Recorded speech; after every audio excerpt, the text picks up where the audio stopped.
Spoiler warning untuk Papa Zola The Movie. Dalam video ini kita akan ceritakan tentang 10 fakta mengenai transformasi raksasa yang berlaku dalam filem ini. Nombor 1. Papa Zola The Movie memaparkan asal-usul kuasa raksasa Mama Zilla. Dahulu, dalam musim 3 siri asal Bobo Boy, diterangkan bahawa pertukaran itu merupakan sumpahan daripada dunia game dan dikaitkan dengan masalah OCD Mama Zilla yang tidak suka benda bersepah. Disebabkan Papa dan Mama hilang ingatan mereka, mereka tidak ingat asal-usul pertukaran mod raksasa yang sebenar. Yang sebenarnya adalah hasil dunia simulasi game angkara Cimubot. Nombor 2. Maka timbullah soalan, bagaimana Mama Zilla masih boleh bertukar menjadi raksasa dalam dunia sebenar setelah keluar daripada dunia game? Dalam movie Papa Zola, diterangkan bahawa segala kuasa yang diperolehi dalam dunia simulasi hanya kekal dalam dunia tersebut dan tidak boleh dibawa keluar. Akan tetapi, bukan sahaja Mama Zilla boleh bertukar dalam dunia sebenar, malah pertukarannya kekal lama tanpa henti. Dia juga sangat kuat dan kebal terhadap segala serangan elemental Bobo Boy. Bermakna ini bukan sisa-sisa daripada sedikit kuasa yang berbaki, akan tetapi kebolehan asalnya yang masih berterusan. Adakah ini kesilapan daripada pihak Monster yang pada masa itu belum memikirkan jalan cerita sebenar untuk dunia Bobo Boy dan Papa Zola?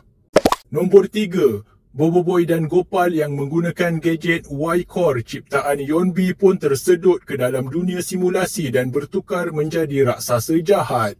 Bobo Boy sebagai raksasa berwarna oranye sama seperti topinya, yang sememangnya sudah pun bertemakan raksasa selama ini. Ini merupakan idea yang sangat kreatif daripada pihak Monster. Malah, Bobo Boy masih boleh menggunakan kuasa elementalnya dan dilihat menggunakan kuasa halilintar, taufan serta ais ke atas Papa Zola. Nombor 4. Manakala Gopal pula menjadi raksasa hijau yang memegang lollipop besar. Gopal dilihat kebal daripada segala serangan yang dibuat oleh Kachaks ke atasnya. Malah, Gopal juga boleh menggunakan kuasa manipulasi molekulnya di sini yang dibuat melalui tembakan daripada mulut. Dia telah menukarkan spek topeng Kachaks menjadi spek makanan coklat murah.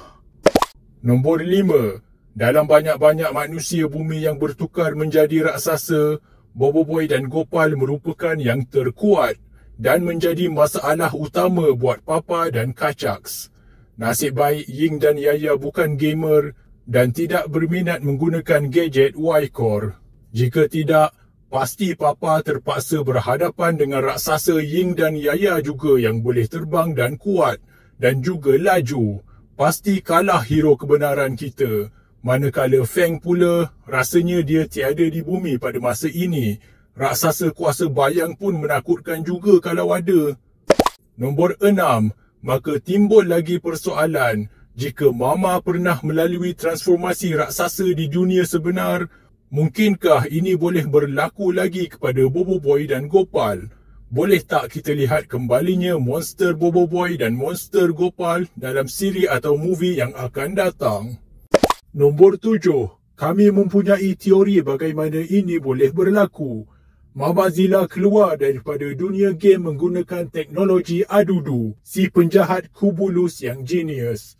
Ada kemungkinan kod teknologi Adudu ini berlainan daripada kod Power Sphera Cimubot. Maka peraturan daripada dunia simulasi game dapat diatasi.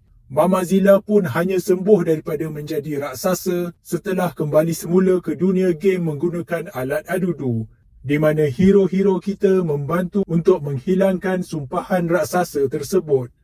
Maka semuanya kembali ke peranti dan teknologi milik Adudu. Mungkin selepas ini, bolehlah mereka semua masuk dan keluar lagi sekali daripada dunia game dengan membawa pulang kuasa raksasa, termasuk Pipi juga dengan versi raksasanya yang comel. Nombor 8. Satu lagi cara untuk melakukan transformasi menjadi raksasa sekali lagi adalah dengan menggunakan Cimubot. Cimubot kini tinggal bersama keluarga Papa Zola. Maka dengan adanya Power Sphera ini, dia boleh membuat kubah simulasi bila-bila masa sahaja. Tak perlu kubah besar pun, buat sahaja versi kecil di mana hero kita sedang berlawan untuk penjimatan tenaga. Papa Zola pun boleh mendapat kembali kuasa-kuasanya yang hebat. Nombor 9. Satu lagi cara adalah dengan penggunaan mana-mana lagi Powersfera simulasi selain Cimobot. Kita dapat tahu bahawa Cimobot bukanlah satu-satunya Powersfera simulasi dan sebenarnya ada banyak lagi. Cuma kita tak tahu apa yang terjadi kepada semua Powersfera yang lain ini. Boleh tak jadi simpanan untuk setiap satu hero-hero kita, pasti tak terkalah. Nombor 10. Mungkinkah dalam dunia Boboiboy ini wujudnya Powersfera yang memang boleh menukarkan mereka menjadi raksasa secara terus tanpa melalui simulasi? Pihak Monster dilihat berminat dengan tema raksasa atau monster dan memang itulah tema syarikat mereka. Bolehlah buat Powersfera Monster Bot selepas ini.